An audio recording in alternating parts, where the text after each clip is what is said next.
Amém? Isso vai gerar amor no coração dos irmãos. Que alegria estar aqui. Quando eu olho para o meu celular com o horário, eu tenho 6 minutos para pregar, considerando o tempo cronológico que me foi dado, que seria até às 11h30. Entretanto, eu queria saber de vocês, quantos me dariam mais 5 minutos? Por favor, levanta a mão. 5, 10, 15, 20, 25, 30. Perdi a conta, meus irmãos. Então, eu estou me sentindo muito confortável, muito à vontade. Aliás, muitíssimo obrigado pela cordialidade e esse carinho já concedido. É um privilégio estar aqui, meu amigo pastor Vanderlei Marins, amigo há mais de 40 anos, mais ou menos o tempo que eu tenho de ministério. Foram 16 numa igreja, na PIB universitária, ali como assistente do saudoso José de Souza Erdi, pastor Erdi, fundador da Universidade do Grande Rio, depois de 16 anos na Igreja do Redentor, 15 anos, aliás, foram 31 anos, e agora há mais de 10 na direção da convenção. São 1.697 igrejas e é um universo amplo. A Leia, que acompanha mais de perto o nosso trabalho, sempre é apoiadora nos eventos. Eu quero agradecer ao esposo da Leia, porque certamente ela tem alguém que dá suporte para que ela se dedique tanto. Dou glórias a Deus por isso. E a gente, se eu fosse a uma igreja por semana, eu chegaria à última com 120. Foi por isso que eu resolvi, o ano passado, em novembro, eu pedi para encerrar, entendendo o meu tempo, foi concluído na direção da convenção. O conselho pediu que eu permanecesse um pouquinho mais até a eleição do meu sucessor e posse, e assim a gente vai tocando. E o pastor Vanderlei, esse amigo há mais de 40 anos, falou: pastor, queria que você fosse lá pregar. A igreja está celebrando 75 anos, 75, né? Então, eu falei, é só comandar que eu estarei lá. Então, primeira disponibilidade, hoje estou aqui bem acompanhado, muito bem acompanhado. Eu costumo dizer que eu sempre sou bem acompanhado pela minha namorada. São 37 anos que a gente tem de namoro, e é um privilégio estar.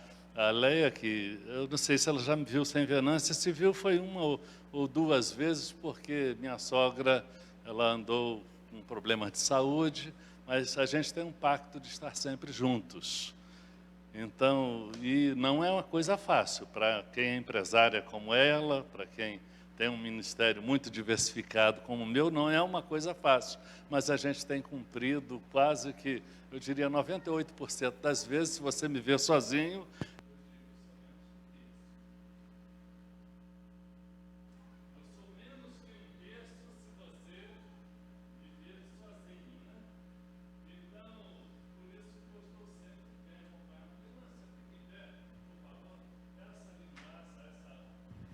mulher bonita aí é minha namorada esse tempo todo. E eu tenho o privilégio de ser acompanhado por essa princesa, e às vezes, gente, não sei o que ela tem na cabeça não, mas ela me chama de meu príncipe. É verdade, meu príncipe. Aí levei muito tempo, aí recentemente eu descobri que tem um príncipe também, num negócio de um filme aí que criança gosta de ver. Eu descobri o porquê que ela me chama de príncipe. Ela gosta daquele filme Shrek. Então, provavelmente é por isso, né? Mas a gente tem duas filhas, Rayane e Lohane, que se casam esse ano. Rayane esse mês, aliás, Lohane esse mês e Rayane em setembro, né? A síndrome do ninho vazio está se aproximando, né? Mas, olha, obrigado, Vezinha, por estar sempre comigo. Obrigado a você, que é apoiador do Ministério da Convenção Batista Fluminense. A gente tinha uma tiragem de 114 mil revistas, e alguns conhecem pastor Hamilton Vargas. Você nunca vai ver uma foto minha sozinho. Você não vê. Se você tem revistas, as últimas 42 revistas, você tem textos que eu escrevi na dependência de Deus, como editoriais de reflexão da revista, e lá tem uma foto. Um pouco ultrapassada, talvez tenha uns 5, 6 anos. Eu tinha menos cabelos brancos, né? Mas você que convive comigo de fotografia há muito tempo, hoje eu tenho o presente de os conhecer, o privilégio de estar aqui. Muito obrigado. Vamos ao que a palavra de Deus tem para a gente. Eu pensei em falar sobre o tema da Convenção Brasileira, que nos desafia a viver o amor ao próximo. Essa igreja está há 75 anos vivendo o amor ao próximo. E o que é necessário para que isso aconteça? Viver o amor ao próximo. Eu abro a palavra de Deus no Evangelho conforme registro de Mateus, a aplicação do Sermão da Montanha, ou o Sermão do Monte, ou o estudo do monte, né? O texto diz que Jesus subiu ao monte, ali começou a ensinar. Ele já estava na aplicação prática, no capítulo 7, no verso 12. Somente esse verso. Evangelho de Mateus, no capítulo 7, no verso de número 12, que diz: tudo que vós quereis que os homens vos façam, fazei-lhe também vós. Porque esta é a lei e os profetas. Tudo que vós quereis que os homens vos façam, fazei-lhe também vós, porque esta é a lei e os profetas. E nessa versão, assim em tudo façam aos outros o que vocês querem que eles lhes façam, pois esta é a lei e os profetas. A síntese da lei, dos ensinamentos da lei, do Pentateuco, bem como os ensinamentos proféticos, é exatamente esta. Esse texto, irmãos, é conhecido como regra áurea, regra de ouro. Uma regra que, se colocada em prática, vai promover a glória de Deus sobre a face da terra. A glória de Deus onde você colocar a planta do seu pé. A glória do Senhor será vista. Jesus Cristo se tornará conhecido, não por palavras, mas por atitudes. Quando eu olho para esse texto, que Jesus está iniciando uma série de aplicações práticas para a vida. O estudo da montanha começou no capítulo de número 5, quando Jesus subiu, aliás, o registro está em Mateus capítulo 5, ali começa o sermão da montanha, ou o ensino que ele deu aos seus discípulos. Ele assentou e começou com as bem-aventuranças e prosseguiu falando de valores, de princípios, de comportamentos. E quando chega no capítulo 7, ele começa a fazer advertências. Mas o preâmbulo das advertências que ele faz, antes de dizer, entrai pela porta estreita, porque larga é a porta e espaçoso é o caminho que conduz à perdição, ele usa esse verso. O que você deseja que os outros... Pode deixar o texto de Mateus, capítulo 7, verso 12, pode deixar projetado, que é sobre ele que a gente quer pensar um pouquinho. Olhando para esse texto, entendendo que essa igreja há 75 anos está vivendo o amor ao próximo, existem algumas coisas que a gente precisa lembrar. E a primeira que eu quero lembrar é que o amor ao próximo, ele requer de nós prática, porque é um princípio ativo. Não basta deixar de fazer o mal. É necessário fazer o bem. Não vivemos a semelhança daquilo que foi ensinado no confucionismo, 600 anos antes de Jesus nascer. O ensinamento fundamental do relacionamento humano prevalente naquela corrente religiosa era: o que te for odioso, não o faças a outrem. Não é ênfase negativa, meus irmãos. É a questão do princípio ativo e positivo. Não basta deixar de fazer aquilo que é ruim, desagradável, prejudicial ou odioso. É necessário fazer aos outros aquilo que nós desejamos que eles façam conosco. Os parâmetros mudaram.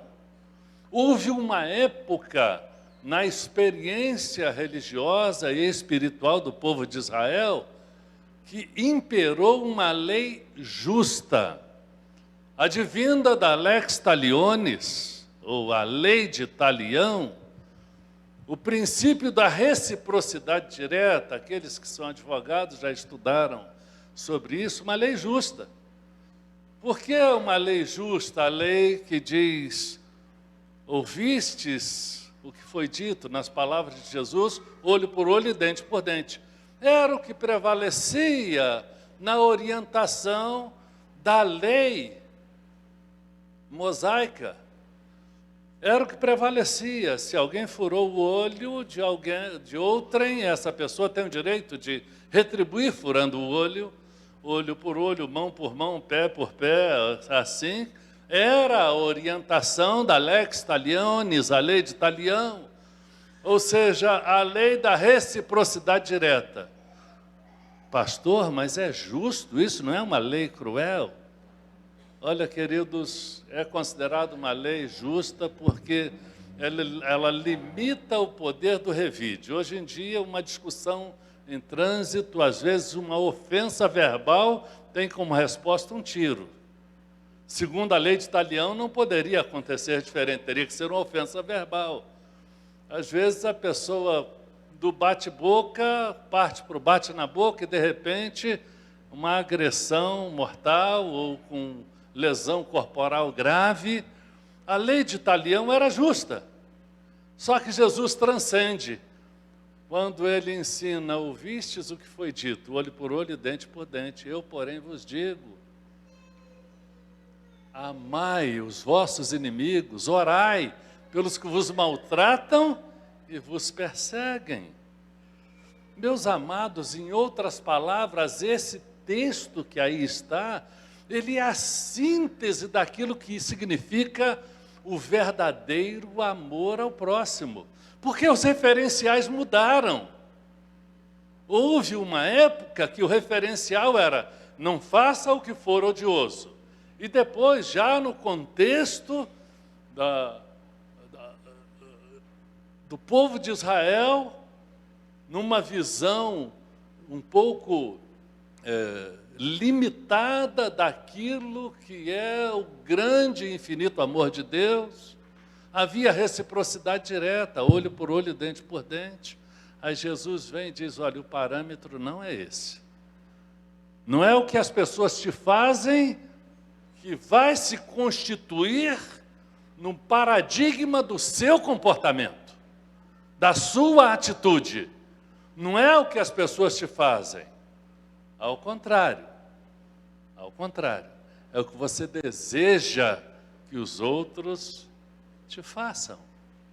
Não é o comportamento do outro o referencial ou o padrão como uma mola propulsora da minha ação, mas é o meu desejo, não é o que ele faz, porque não vale mais a reciprocidade direta, mas é o princípio da generosidade, do altruísmo, do amor que Jesus ensinou.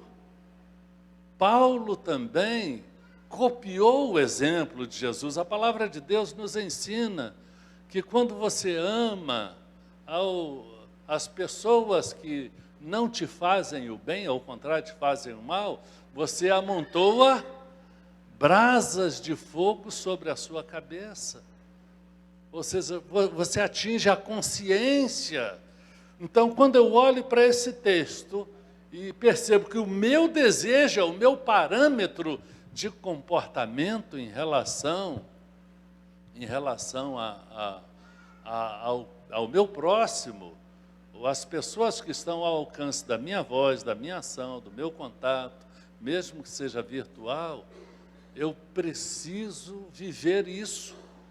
É necessário viver isso. E eu pergunto: você tem usado o seu desejo como padrão referencial para que suas atitudes sigam?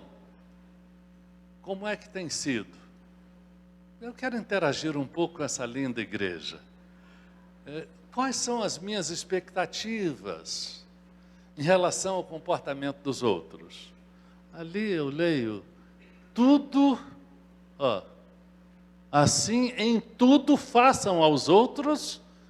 Está lá naquele que a gente às vezes fica como um artefato de bolso apenas, né? Está lá, não precisa ir ali, está lá na TV. Assim tudo façam aos outros em tudo façam aos outros o que vocês querem que eles vos façam. Vamos interagir? O que é que você quer que os outros façam para você?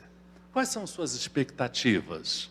Quem vai começar? Depois que um começa, até um começar, se eu não perguntasse, teria 300, mas eu estou pedindo a sua ajuda. Qual é a sua expectativa em relação aos outros? Ou o que as pessoas esperam dos outros? O que que esperam? Me ajudem aí. Empatia, misericórdia, gentileza, perdão, respeito, amor é a síntese, honestidade, mais, hein? Compreensão, exato. Justiça. Um bom relacionamento, carinho, afeto, essas coisas, né? Mais o quê? Hein? Respeito. Ajuda. Oi? Atenção. Mais o quê, meus irmãos? Caridade. A outra forma de dizer o amor. Vamos lá. Quem mais? O que mais?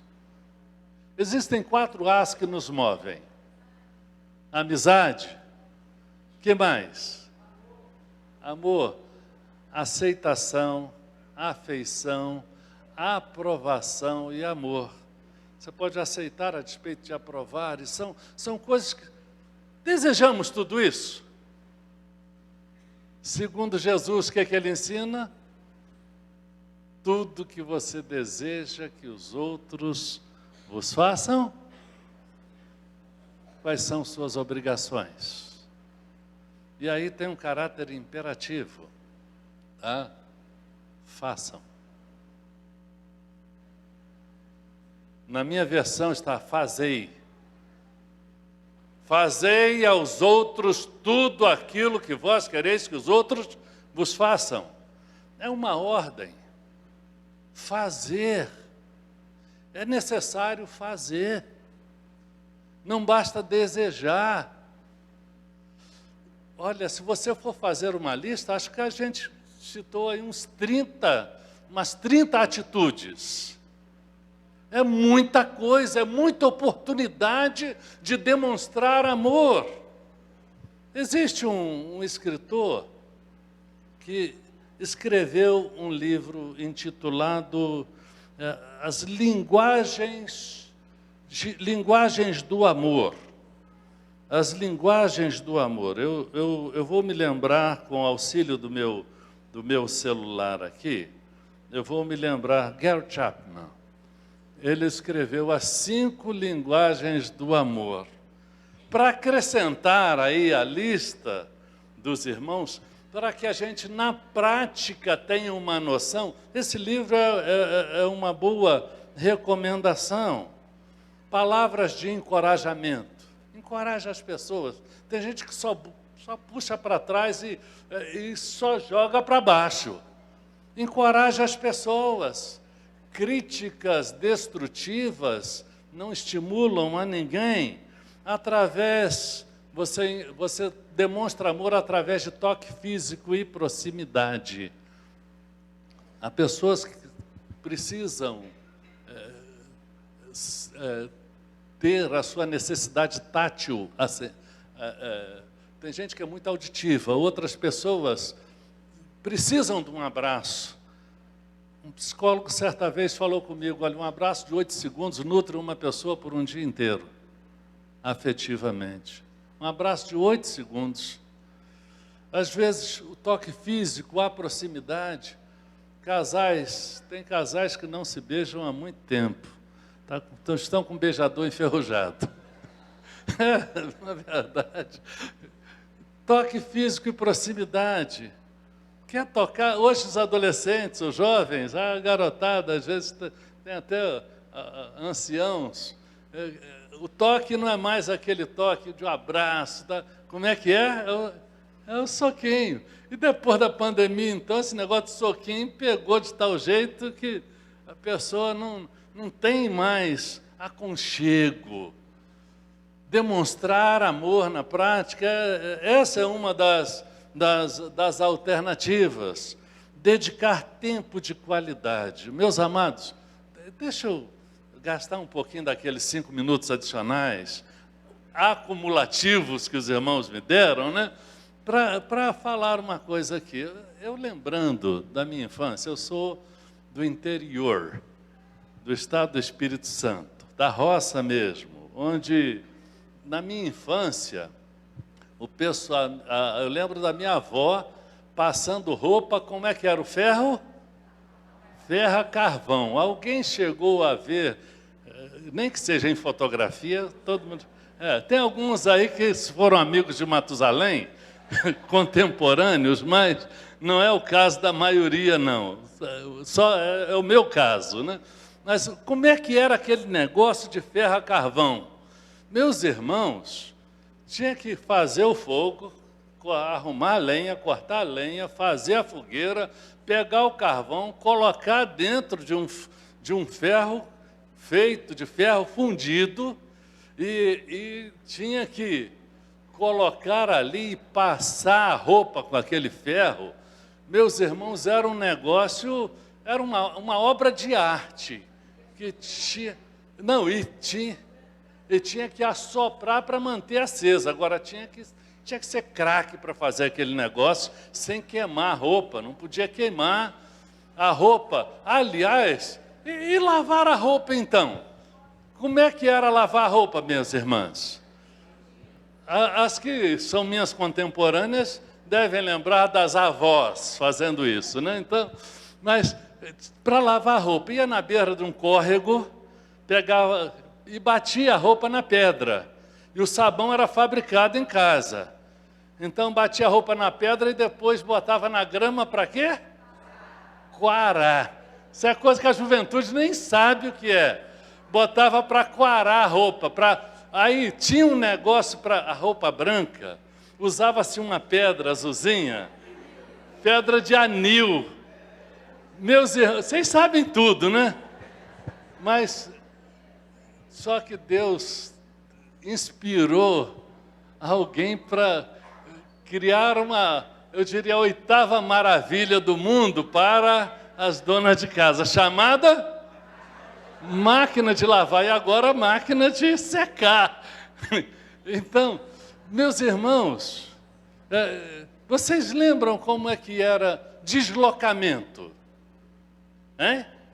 Como era o deslocamento? Cavalo, a pé, no máximo de bicicleta, carro de boi, ou então de bicicleta você tinha que carregar uma câmara de ar de bicicleta velha e um tubete a gente chamava de Michelin, que era uma cola de contato.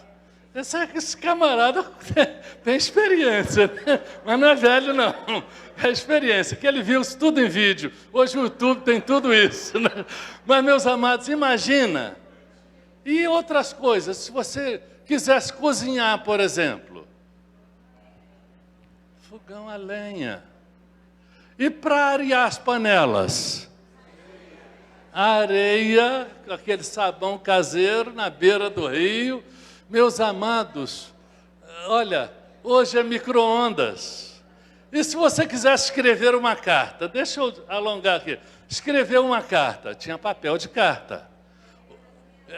Tinha que ser caneta, tinteiro, ou então, vamos avançar um pouco mais.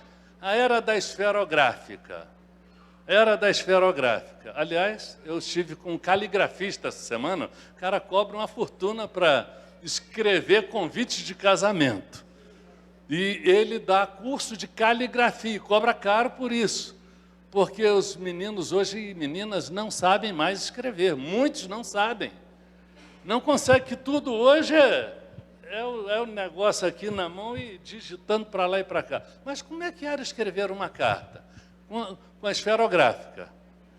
Caneta, tinha pena, mas vamos um século adiante, aí, com a caneta esferográfica. Tinha uma desgraçada de uma borracha de 2 cores. Quem lembra as cores? Azul e rosa, quase vermelha. A desgraçada daquela borracha dizia que era borracha para quê?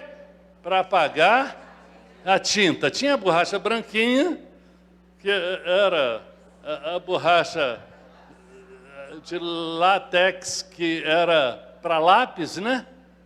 Mas aquela mais durinha, a de 2 cores, dizia que era para tinta. Mas como é que ela conseguia remover a tinta? Como é que era? Higienicamente, você botava a ponta da borracha na língua e passava lá. Tinha que ser muito suave para tirar. Se botasse só o peso da borracha, o que acontecia? Rasgava o papel. Aí o que você tinha que fazer? Embolava, começava tudo de novo. Às vezes você estava lá no final da carta. Não é elegante você mandar uma carta com erro ou rasurada. Aquele negócio de riscar e dizer digo, era considerado deselegante.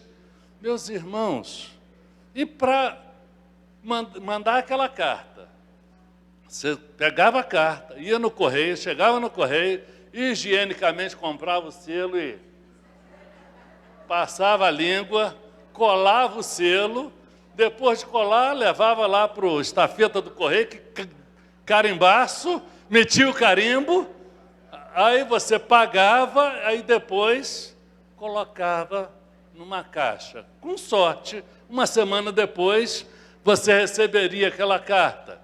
E às vezes, se fosse por avião, se fosse por via terrestre, às vezes levava 1 mês para a carta chegar. Como é que funciona para eu falar com o Japão hoje? É ao vivo, imediato. O que isso me faz lembrar, irmãos?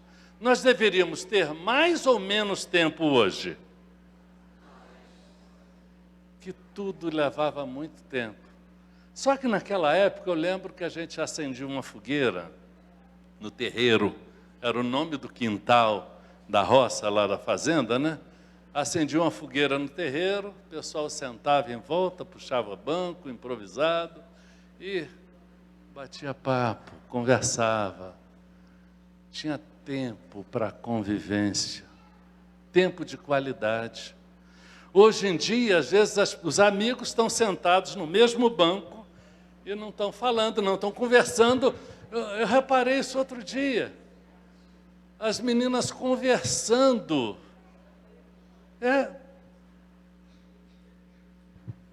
Tempo de qualidade. É algo que precisa ser amor demonstrado na prática. Tem que ser intencional.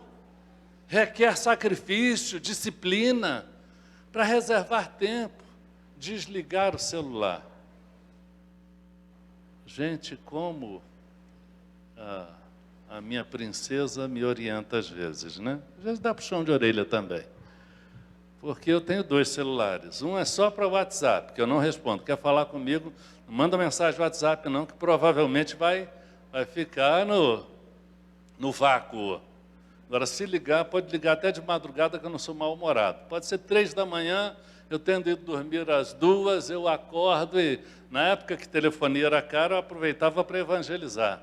Rapaz, que prazer receber a sua ligação, o cara ligou para me passar trote. Que prazer receber a sua ligação. Você não ligou porque você queria, não. Alguém mandou você ligar. E essa pessoa que mandou é a pessoa mais importante do mundo. E aí começa, foi Deus que mandou você ligar para mim. Porque eu tenho um recado muito importante para te dar. E ali evangelizava. De graça, que telefonia era cara, né? De graça ainda. Mas, amados, reservem tempo de qualidade. Qual é a outra forma? Atos de serviço, ações de serviço. Sirva. Lavar uma louça de vez em quando, maridos. não fere a sua masculinidade. Ajudar nas tarefas domésticas, digo, de bom modo. Ações de serviço, ajudar, cooperar. Acho que todo mundo tinha que seguir o padrão de algumas das empresas internacionais. Can I help you? Eu posso te ajudar, eu posso servir, posso ser útil, sempre se oferecer, se adiantar para servir, é maneira de demonstrar amor, ações de serviço. E a última forma que Gary Chapman utiliza é presenteando. Dê um presente. Aliás, Petrópolis tem muito a ver com o meu namoro com Venância, que já dura tanto tempo. Sabe por quê? Primeiro final de semana subsequente ao nosso encontro, eu resolvi vir aqui à Cidade Imperial.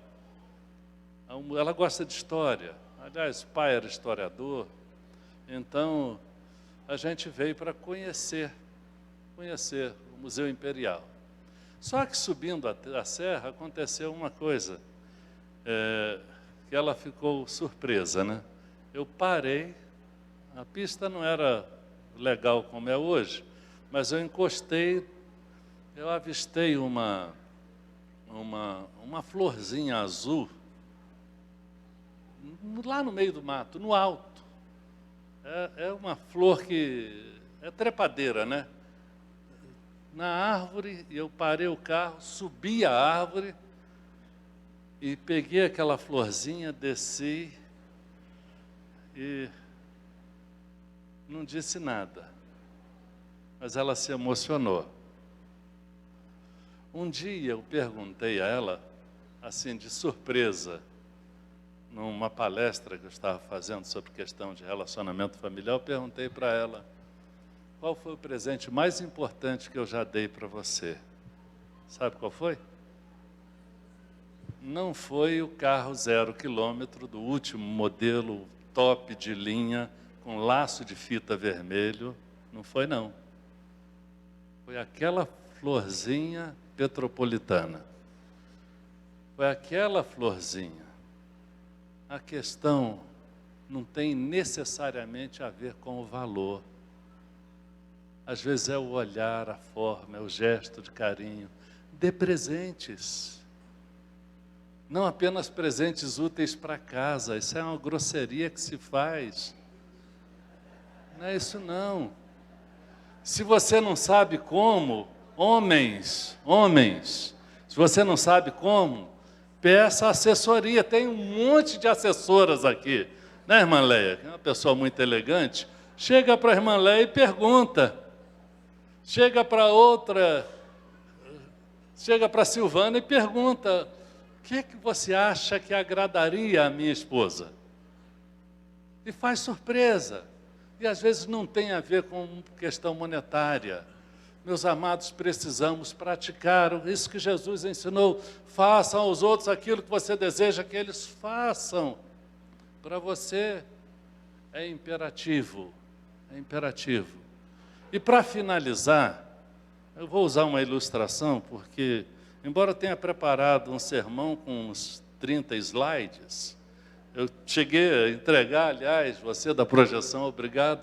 Eu falei, olha, eu vou falar extemporaneamente, porque assim eu posso falar menos, posso parar, não fico preso aos slides. Mas olha, eu estou tão feliz em estar aqui compartilhando com vocês, que é uma alegria poder bater esse papo com vocês aqui.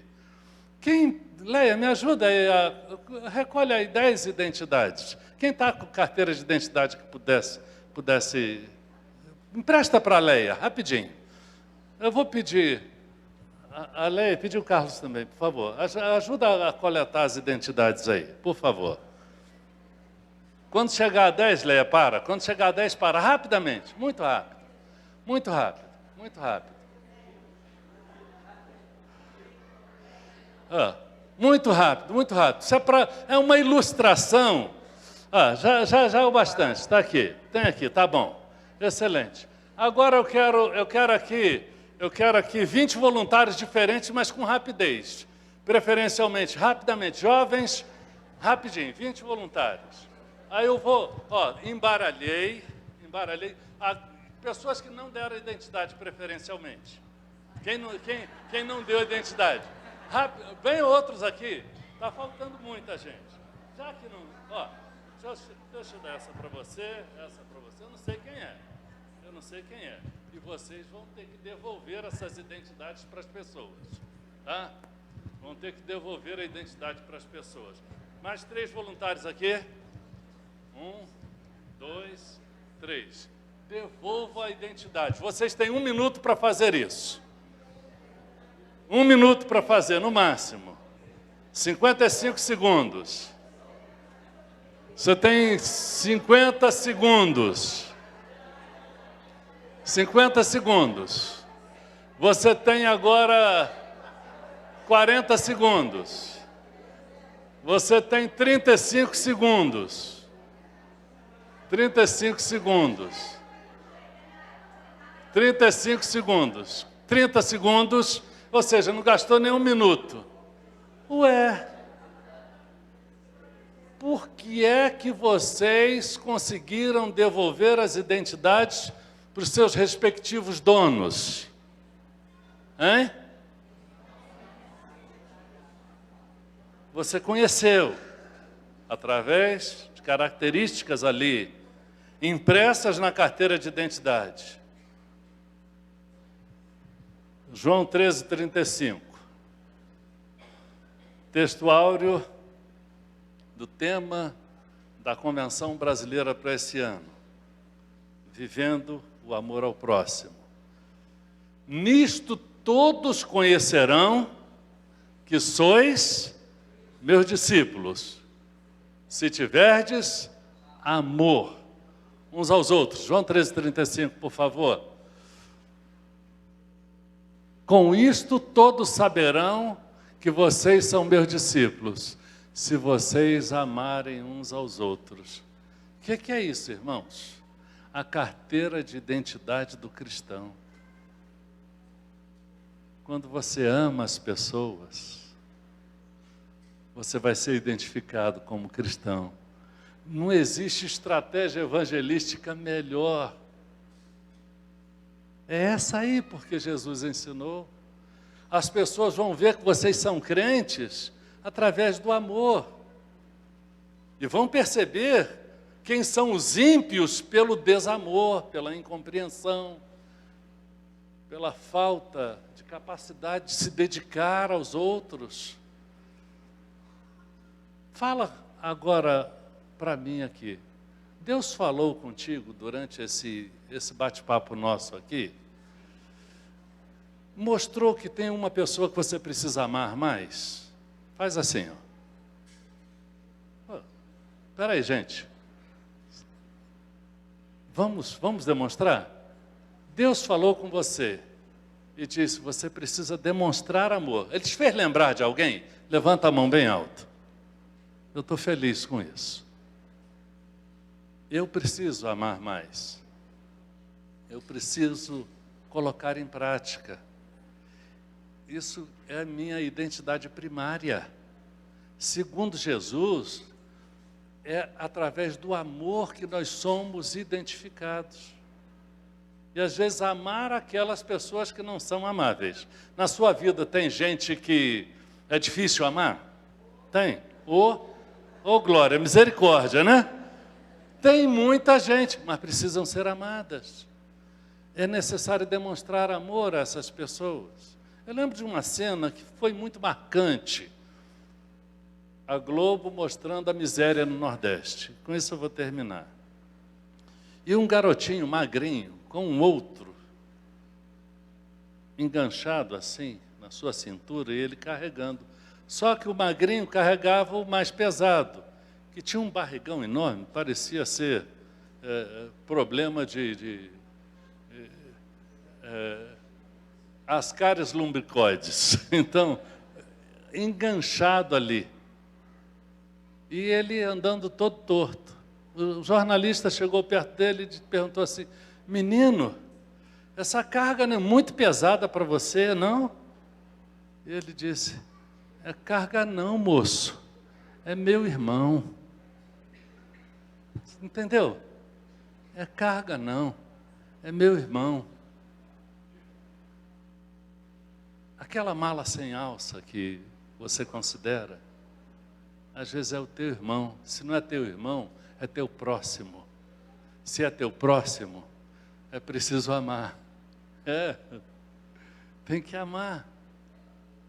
Mesmo aqueles que deveriam ser chamados de castigo e não de parente,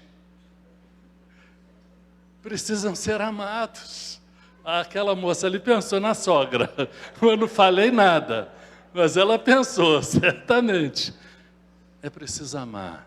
Agora, a pergunta que não quer calar, para finalizar. Eu estou aqui à frente, porque eu sei que eu preciso amar um pouco mais. Eu tenho me esforçado em ser paciente, compreensivo, amoroso. E tenho tentado pedir a Deus que me ajude a fazer isso. Porque por mim, às vezes, a vontade seria o que muitos levantaram a mão dizendo torcer o pescoço. Filho, eu nunca tive essa vontade, não. Então, já fiquei irado.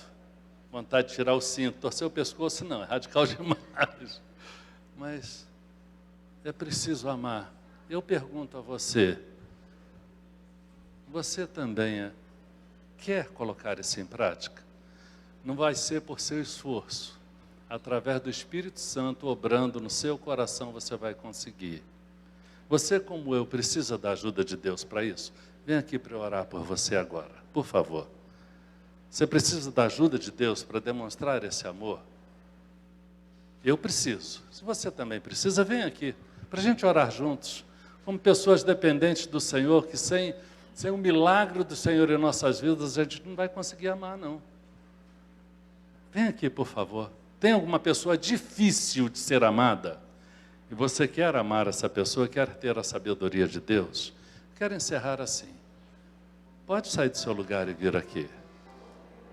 Alguém que magoou você e você precisa perdoar, é a demonstração de amor. Não fica carregando mochilada essa pessoa, não. Se você já amou tudo que poderia amar, dá vontade de pedir a você para ficar de pé. E que eu acho que não fez. Mas se você quer amar tudo aquilo que Deus te orientou a amar, fique em pé onde você está e a gente vai orar. Pai, obrigado por Tua presença entre nós. Sobretudo, Senhor, por Tua palavra. Existem pessoas precisando muito do Teu amor. Pessoas que precisam ser alvo da nossa misericórdia, da nossa graça, porque já fomos alcançados pela graça que é do Senhor e pela misericórdia do Senhor. Por isso eu quero te pedir, em nome de Jesus, que nos habilite, nos capacite, nos faça ir além de nós mesmos para amar do jeito que o Senhor nos ama. Porque a palavra me ensina que se eu amo, eu nasci do Senhor. Quem não ama não nasceu do Senhor, não é um crente espiritual. Por isso eu peço em nome do Senhor que essa igreja continue amando através dos séculos, das décadas, enquanto Jesus não voltar, que essa igreja continue sendo relevante para a honra e glória do nome do Senhor Jesus, o Senhor do amor, e que isso traga mais pessoas, salve pessoas que precisam conhecer a Jesus como Senhor e Salvador. Nós oramos assim, Pai, muito gratos, em nome dEle, Senhor Jesus Cristo, Salvador e Mestre. Assim oramos, por isso dizemos amém. Amém, meus irmãos. Louvado seja Deus. Glórias, pois, a Ele. Obrigado, meus irmãos. Obrigado, querido. Que honra.